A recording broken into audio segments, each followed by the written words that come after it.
मोहरम आणि ह्यांच्या कुठल्याही सणांच्या काळात कुठल्या हिंदूंनी त्यांच्यावर चपला मारली, त्याच्यावर अंडी मारली, त्याच्यावर दगड मारली, अशी एक घटना दाखवावी, कुठलीच भेटणार नाही. मग नेमका अगर गणेश उत्सवाची अगर मिरवणूक निघत असेल, मग ह्याला अंडी मारण्याची का विचार डोक्यात येतात? मग अशा ह्या जिहाद्यांना ही घाण आम्ही मुंबईमध्ये नेमकं का ठेवायची?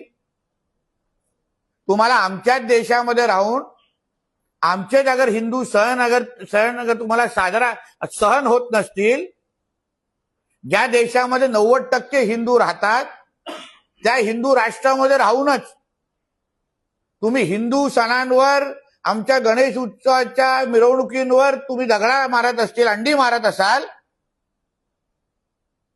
तर पोलीस आपली कारवाई नक्की करेल आणि केली पण आहे रात्री.